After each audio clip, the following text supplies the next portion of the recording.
Cette chronique, une présentation des services financiers Fontaine-Picard de Montmagny, Lévis et Québec. Les services financiers Fontaine-Picard, une équipe de confiance pour vous accompagner dans chacune de vos décisions financières. 248-2404. Et voilà, notre invité ce matin, notre chroniqueur, parce qu'on le reçoit tous les 15 jours, Frédéric Picard, conseiller en sécurité financière, conseiller en assurance et rente collective, représentant d'épargne collective. Ça en fait, ça, des qualifications? Oui, exactement. C'est long pour dire ce que ça a à dire. Mais quand même, c'est simple. Ce qui est important de savoir, on c'est s'occupe que des finances. Vous êtes, vous connaissez votre affaire. Exactement. C'est ça qui est important de mentionner. Et aujourd'hui, toute une question. Oui. Ouais. Sommes-nous trop assurés ou bien mal assurés? Avez-vous déjà entendu ça? Oui.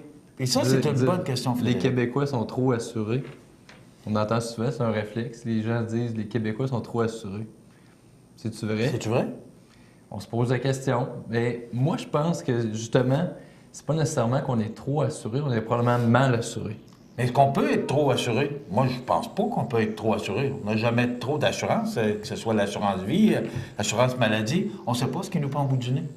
On ne sait pas. Par contre, si on en paye trop d'assurance, c'est moins d'argent qu'on a pour faire des investissements, faire des placements, rembourser notre hypothèque. Fait que là, il faut vraiment regarder ce qu'on a besoin comme en réalité. J'appelais ça dans le temps la technique napkin.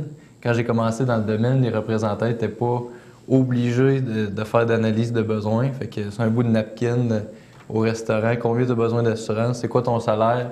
50 000, 5 fois 50 000, 250 000. Besoin d'assurance de 250 000. Tu es conscient avec moi que c'est pas très exhaustif comme technique, puis c'est pas très avancé. De nos jours, on espère que des gens comme ça, il n'y en a plus dans l'industrie. On a vraiment des professionnels qui font des bonnes analyses. L'article 15 de notre code de déontologie nous dit, avant de faire une recommandation à son client, le représentant doit chercher à avoir une connaissance complète des faits. Il faut se pencher sur la question. Si la personne, j'ai rencontré un client la semaine dernière, son assurance collective lui offrait un montant d'assurance de 250 000. C'est non négligeable. Alors, si on offre une assurance de 250 000 à un client, puis il en a déjà une collective de 250 000, puis il en a pris sur son prêt de 250 000, comment ça fait de l'assurance? Y a-t-il réellement besoin de cette assurance-là? Fait que, premièrement, les deux situations qu'on a vraiment besoin d'avoir beaucoup d'assurance vie, les deux s'appliquent à mon cas, plus qu'au tien, avoir des jeunes dépendants, autrement dit avoir des personnes à charge, des enfants, conjoints, conjointes à charge. Alors là, s'il arrive un décès, on se retrouve comme une famille monoparentale, ni plus ni moins, parce qu'il y a juste un salaire, on est une personne à tout faire. C'est vraiment là que le plus gros besoin se fait sentir en termes d'assurance. Le deuxième, l'endettement. Les gens ont une hypothèque, les gens achètent une nouvelle entreprise, deux associés achètent une entreprise d'1 million, ils peuvent financer chacun 500 000. Si un des deux décède, bien, les chiffres ne marchent peut-être plus parce qu'ils étaient capables de financer 500 000. Sont-ils capables de financer 1 million tout d'un coup? Peut-être pas. Fait qu'il faut bien assurer. Même chose pour une maison. On achète une maison de 250 000. Si un des deux décède, peut-être qu'on n'est pas capable de faire les paiements toute seule d'une maison de 250 000. Donc, c'est important d'avoir une assurance probablement pour que l'hypothèque se paye. Exactement, mais il ne faut pas nécessairement arriver à une institution financière puis prendre une assurance sur l'hypothèque. Parce que là, on ne fera pas de calcul, savoir si on a déjà des assurances qui sont convenables, qui nous conviennent. On va peut-être ajouter de l'assurance de trop. Fait que, premièrement, quand on fait une analyse de besoins, on regarde pour des parents qui ont des jeunes enfants. S'il arrive un décès, qu'est-ce qu'ils ont droit? La Rigide des rentes, par exemple. La plupart des gens pensent que la Rigide des rentes, c'est seulement à la retraite. Par contre, il y a une rente qu'on appelle de conjoint survivant. Rente de conjoint survivant pour des jeunes parents avant 65 ans, avant la retraite, peuvent avoir droit à un montant. C'est quand même appréciable. Ça peut aller jusqu'à 9 400 par année. Fait que ça, il faut compter ça. Okay. Ça vient d'où, ça? Cette rente-là? Rigide des rentes du Québec, rente de conjoint survivant. Oui, exactement. Fait que, on apprend ça. OK. Ouais. Exactement. C'est disponible. Puis c'est payé. C'est même payé.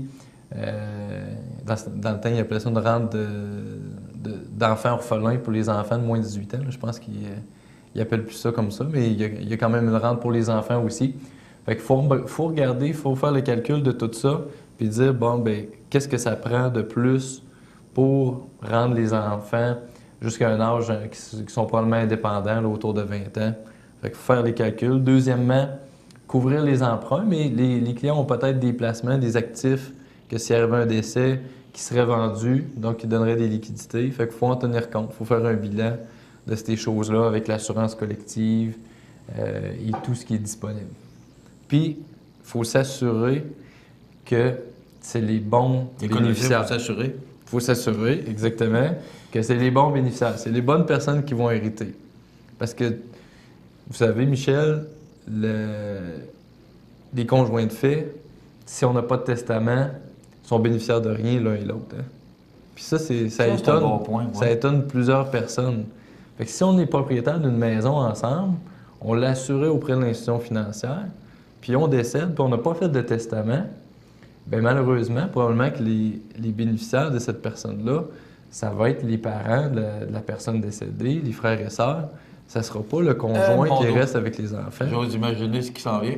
Bien, s'il y a des enfants, c'est sûr que ça va être les enfants qui sont bénéficiaires, mais s'il n'y a pas d'enfants, seulement le conjoint de fait. C'est automatique? Si un des deux conjoints de fait décède, qu'il y a des enfants, ça va directement aux enfants? Ça va aux enfants, exactement. OK, ça ne va pas aux parents ou aux frères et sœurs. Non, là, on voit la complexité que ça peut créer. Ouais. Hein? Donc, l'importance de faire des bons papiers. Des bons papiers, mettre les bons bénéficiaires. Quand nous, on fait de l'assurance vie, souvent, on va écrire les bénéficiaires.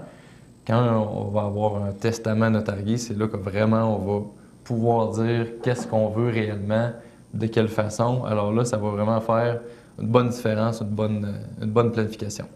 OK. Les bénéficiaires, c'est révocable, irrévocable? Comment ça fonctionne? Bien, c'est ça, il faut faire attention. Normalement, nous, moi, dans ma carrière, j'ai presque toujours mis des bénéficiaires qui sont révocables. Les bénéficiaires irrévocables, ça s'applique à certains cas d'entreprise particuliers, quelqu'un qui paierait l'assurance puis qui ne veut pas que la personne change sans l'accord. C'est déjà arrivé, j'ai déjà vu une situation que un client est venu pour changer son bénéficiaire, sa mère était bénéficiaire, puis là, ben, sa santé était précaire. Il est venu pour changer ses bénéficiaires, pour mettre sa conjointe comme bénéficiaire. Et puis là, l'assureur a refusé le changement parce que la mère était bénéficiaire irrévocable. Donc, retourner le formulaire à la personne qui est décédée entre-temps. OK. Alors là, il est trop tard. Le bénéficiaire ne peut pas être changé. La bénéficiaire était irrévocable. Ça prenait la signature de la mère pour changer de bénéficiaire.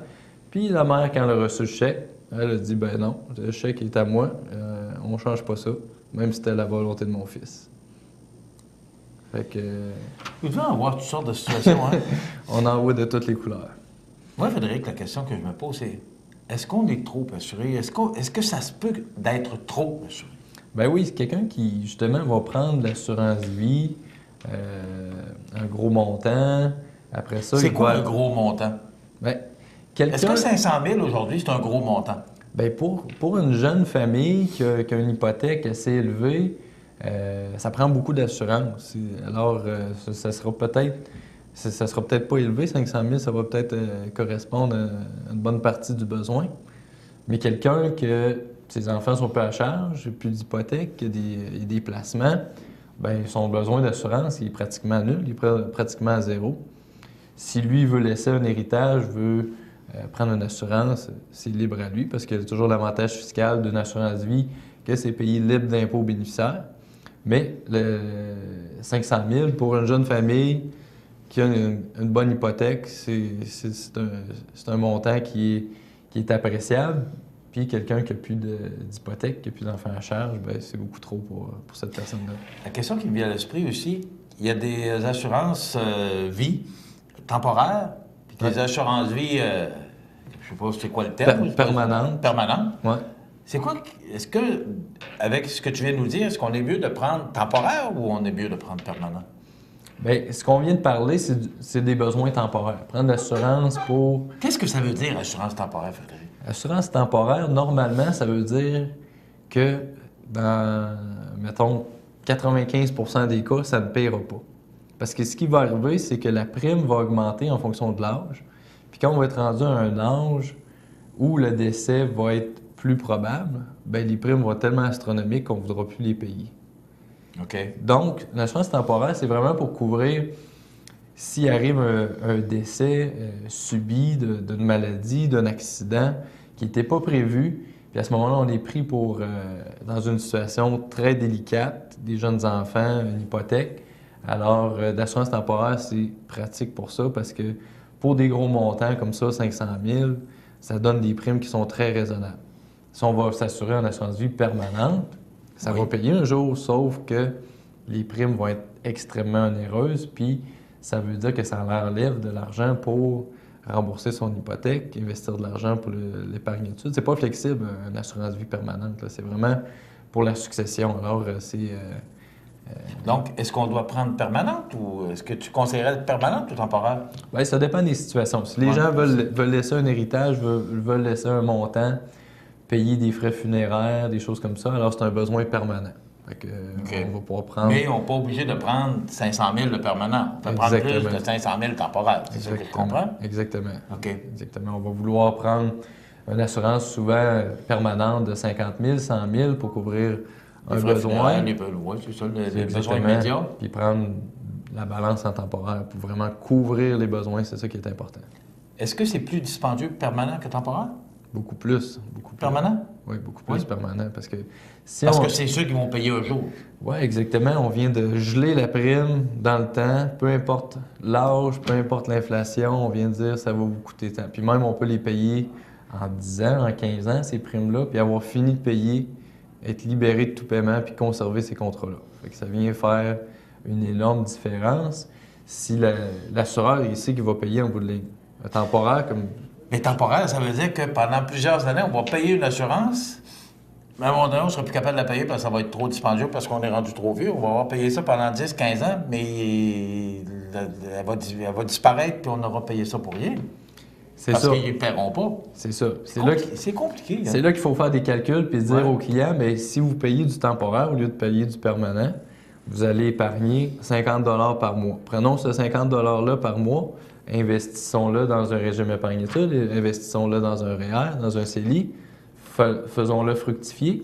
Puis quand on va arriver, exemple à 65 ans, bien, l'assurance de 500 000 qu'on avait, on aura probablement ce placement-là de côté, le 500 000, c'est bien géré, bien investi.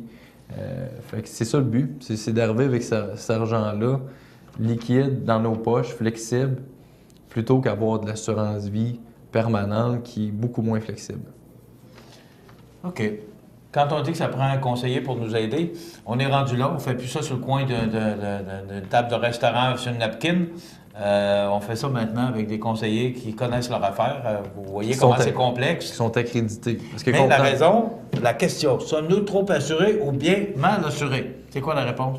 On est mal assuré. Quand on prend de l'assurance sur des prêts sans y réfléchir, si on en a réellement besoin, bien, on fait affaire avec des gens qui travaillent dans le prêt puis qui n'ont pas nécessairement de formation puis qui n'ont pas l'obligation de produire une analyse de besoin.